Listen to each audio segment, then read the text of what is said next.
Hola, el pasado miércoles 12 de marzo de 2025, un grupo de estudiantes universitarios de la asignatura Instrumentos de Políticas Públicas de la Universidad de AFIT visitó la Comuna 8 con el fin de identificar problemas públicos allí existentes, así como también instrumentos de intervención que se podían notar dentro del territorio. Así pues, en este video les hago un recuento de las generalidades de los datos básicos que tiene la Comuna 8 de Medellín, así como un poco de su recuento histórico y los instrumentos y los problemas que logré identificar dentro de dicho territorio. La Comuna 8 está ubicada en la zona centro-oriental de la ciudad, limitando hacia el occidente con el corregimiento 90 Santa Elena, hacia el occidente con la Comuna 10 La Candelaria, hacia el norte con la Comuna 3 Manrique y hacia el sur con la Comuna 9 Buenos Aires. La comuna tiene una extensión total de 577 hectáreas. Además, cuenta con una población de aproximadamente 140.000 habitantes según cifras de la Alcaldía de Medellín. De igual manera, es curioso, es llamativo que dentro de la comuna el 26.4% de los habitantes sean jóvenes, lo cual crea un precedente que es muy significativo si lo comparamos con las cifras que hay a nivel departamental y a nivel nacional. Según la encuesta de calidad de vida, en la Comuna 8 el 40% de los habitantes viven en casas estrato 2, el 33.3% lo hacen en casas de estrato 1 y el 24.8% viven en casas estrato 3.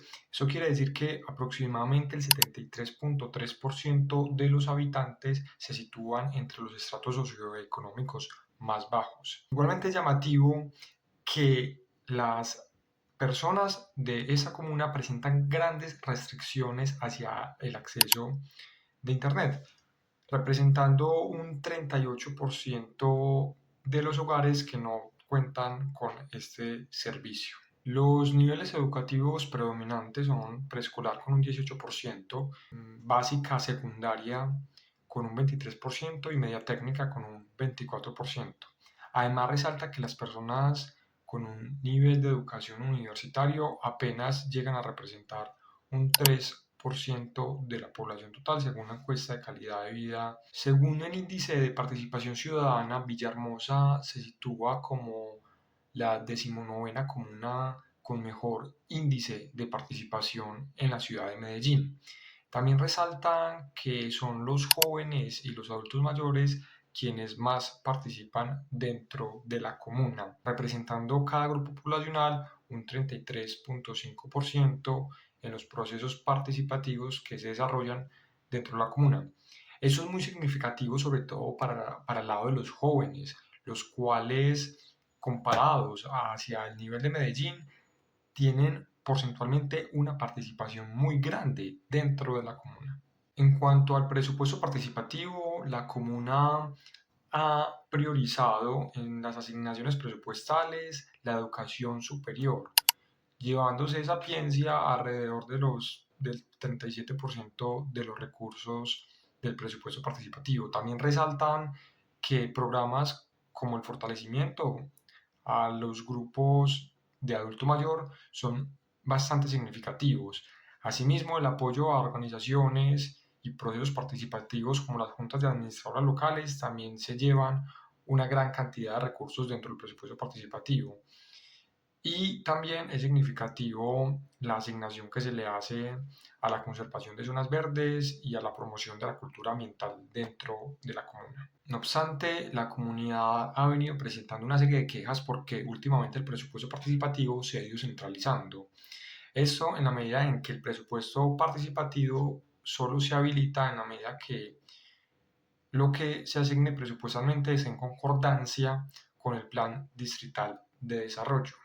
Esto no es del todo malo y se hizo porque anteriormente, cuando la comunidad tenía mayor autonomía al momento de definir sus asignaciones presupuestales, se veían problemas como la cooptación de los recursos por ciertos grupos en específico en detrimento de los otros, cooptación de esos recursos por parte de grupos incluso al margen de la ley o favorecimiento a través de amigos, familiares, allegados, conocidos.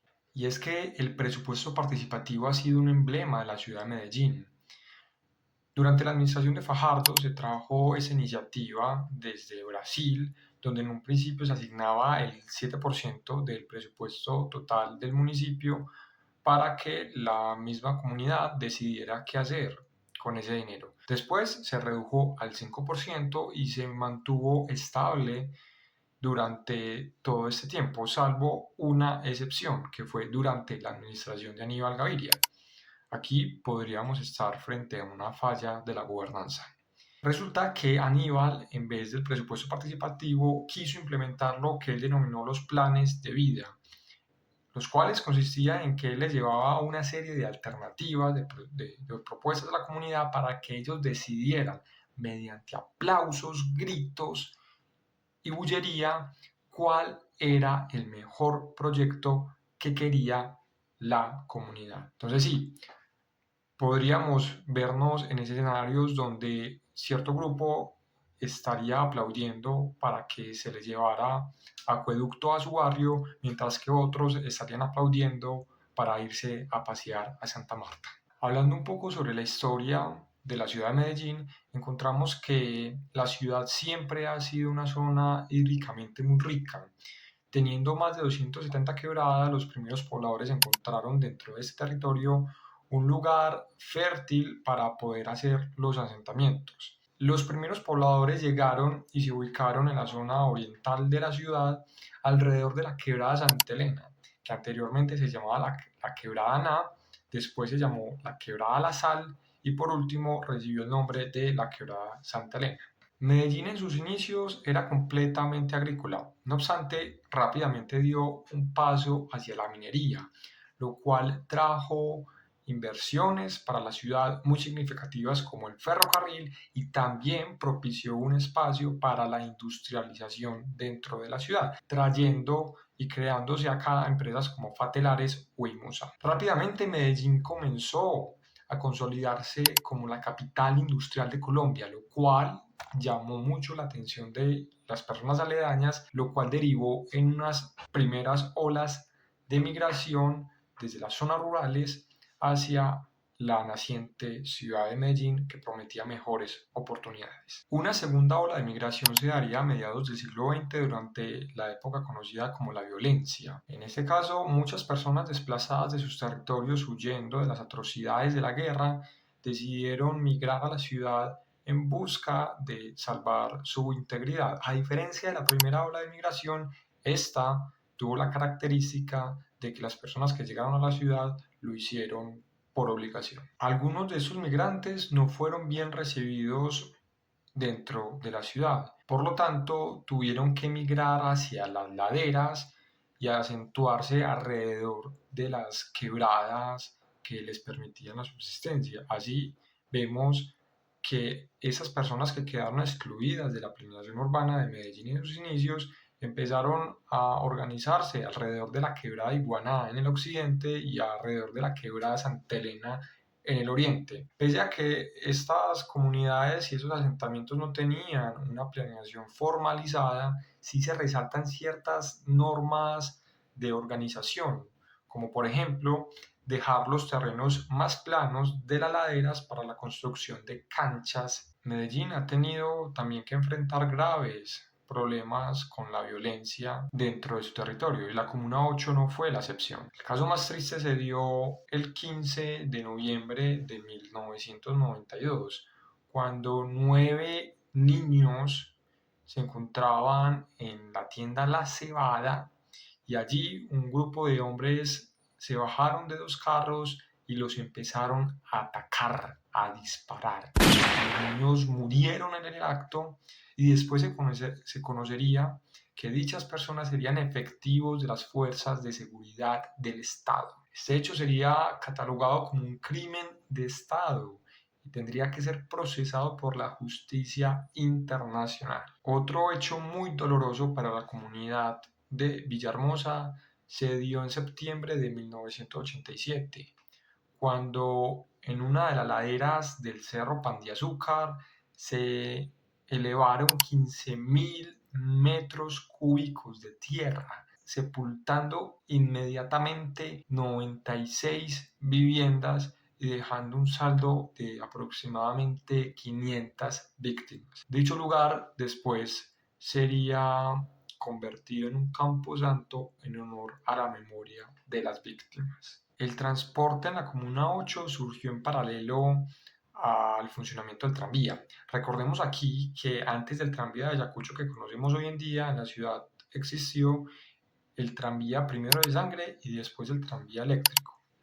A Villahermosa le correspondería un pedacito de este hasta que dejaría de funcionar en 1930. También hacia la Comuna 8 existían dos buses de tracción eléctrica, mejor conocidos como trolis, los cuales hacían rutas hacia el barrio La Toma y el barrio Los Ángeles. No obstante, estos eran insignificativos y el transporte por excelencia de la comuna siempre han sido los buses, los cuales al principio eran chivas o camionetas de escalera y después hacia 1940 se transformarían y se consolidarían como empresas privadas. Hoy en día la movilidad de la zona la lidera el Sistema Integrado de Transporte del Valle de Aburrá con su línea T de transporte que se refiere al tranvía de Ayacucho, una mega obra inaugurada en 2016 que conecta con la línea A y B del metro.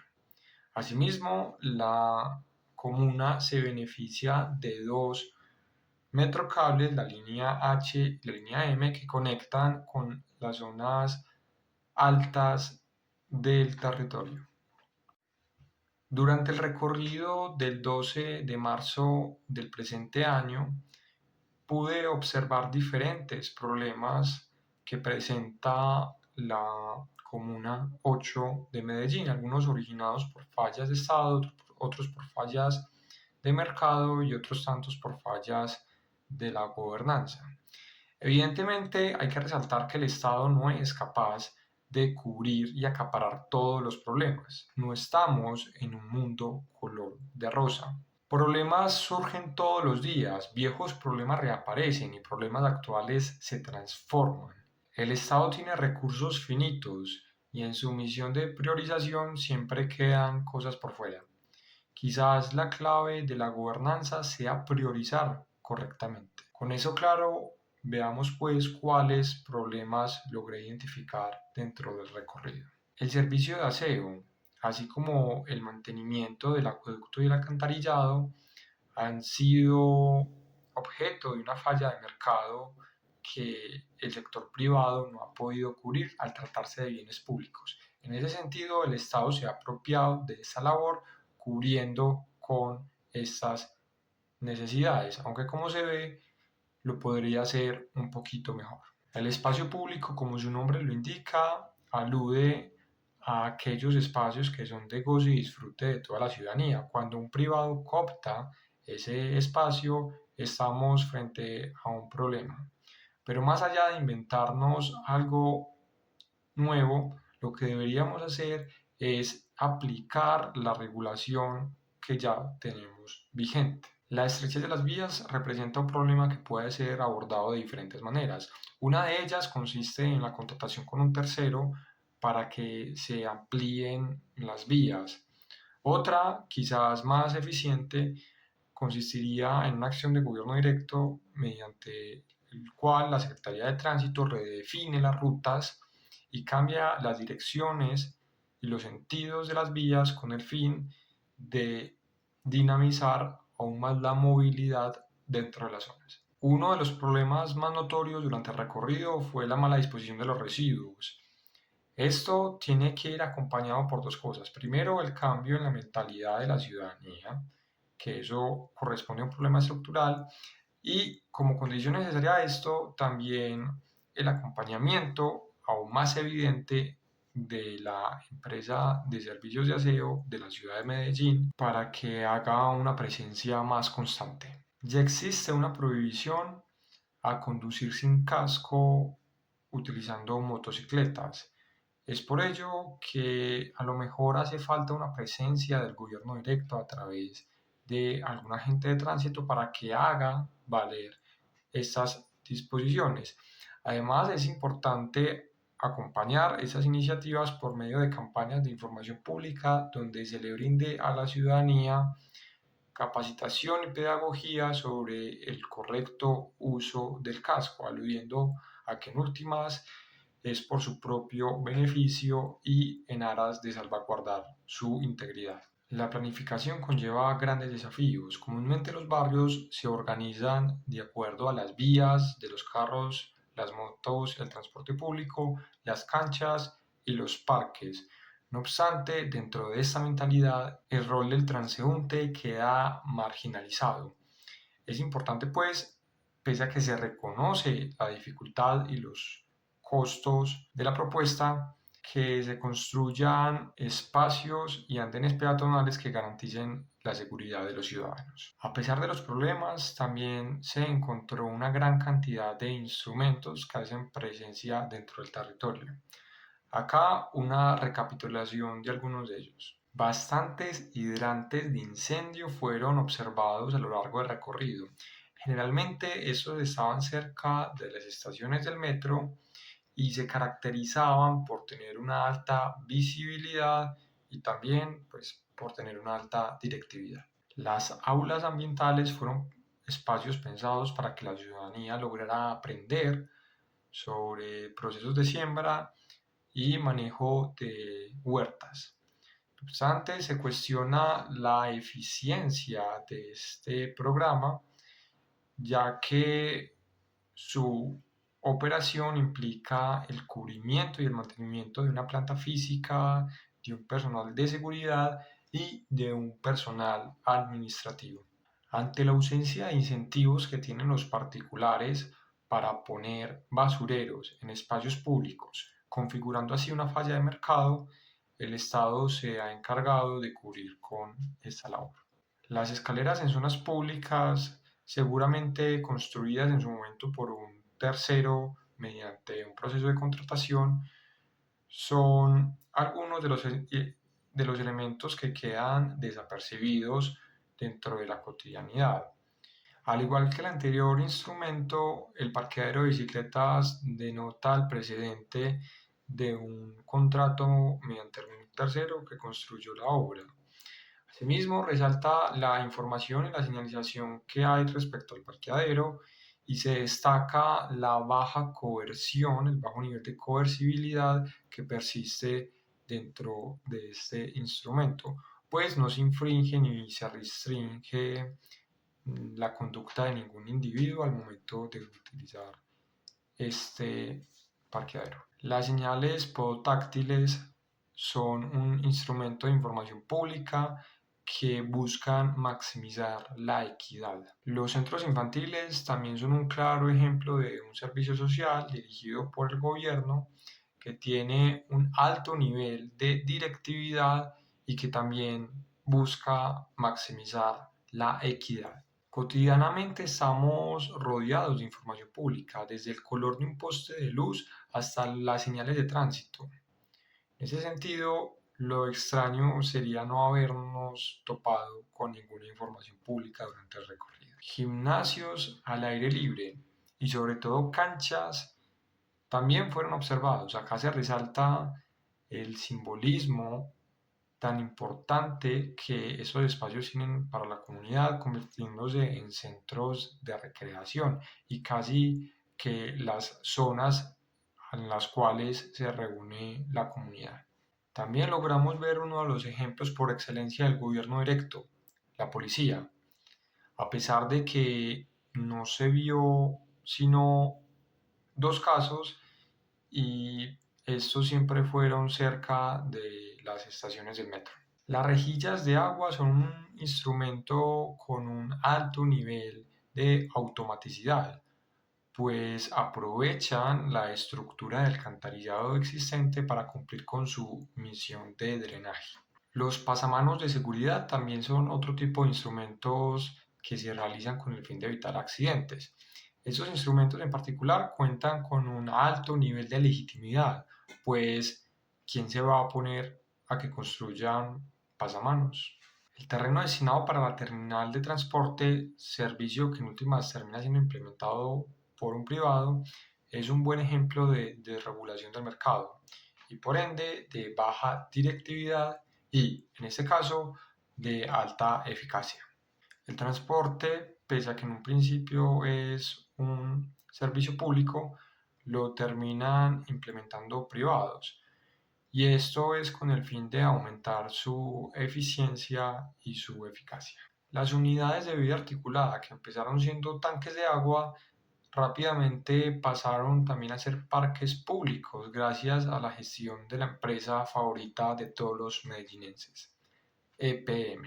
Las zonas de fácil acceso para las personas con discapacidad también son un instrumento que busca aumentar la equidad. Por último, también se presenciaron diferentes zonas para depositar los residuos de los animales. No obstante, y como se ve en el video, estos instrumentos no han sido muy eficaces. Después de haber revisado los diferentes instrumentos encontrados durante el recorrido en la comuna, es procedente organizarlos de acuerdo a alguna tipología. En este caso voy a utilizar la de Ballard y Ramió, dos politólogos españoles muy influyentes en la disciplina. Esos autores plantearon 6 categorías mediante las cuales se clasifican los instrumentos. La primera de ellas apunta a dinamizar el mercado, la segunda a incentivar la conducta, la tercera a restringir la conducta, la cuarta a la producción directa de bienes y servicios, la quinta a la contratación externa de esos bienes y servicios y la sexta al cubrimiento frente a adversidades y al aseguramiento de pólizas y seguros. Centrándose en los instrumentos que hemos observado, encontramos que 4 de ellos encajan con una privatización, desregulación o simulación de mercados. Uno de ellos con contratación externa, otro de ellos con restricción directa de la conducta y los otros 12 de acuerdo a la producción directa de bienes y servicios, también conocida como gobierno directo. Esto no quiere decir que en la comuna primen los instrumentos de gobierno directo. Por un tema de pragmatismo, muchos de los instrumentos presentes a lo mejor fueron omitidos por el observador. Asimismo, nada más era posible clasificar y distinguir los instrumentos más visibles. Es decir, más allá de decir que los instrumentos de gobierno directo según la clasificación de Ballard y Ramió son los que más abundan dentro de la Comuna 8, lo que podríamos decir es que esos instrumentos son los que más se ven, es decir, los que tienen mayor visibilidad. Otro tema a resaltar es que pese a la cantidad de problemas que presenta la comuna, también se resalta una gran cantidad de instrumentos, lo cual deja ver la voluntad del aparato institucional por querer llevar a términos manejables los problemas públicos de la zona para tener una vida cómoda y digna. Y esto no es sino una invitación a que se sigan priorizando y se sigan implementando las alternativas de solución que contemplan ciertos instrumentos que buscan en últimas maximizar la calidad de vida de los habitantes de Villahermosa.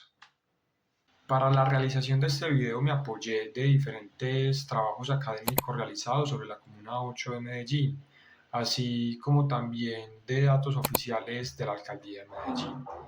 Del mismo modo, utilicé alguna literatura especializada en materia de instrumentos de intervención de políticas públicas, resaltando autores como Lester Salamón, Guillaume Fontaine y Eduardo Villarreal Cantú.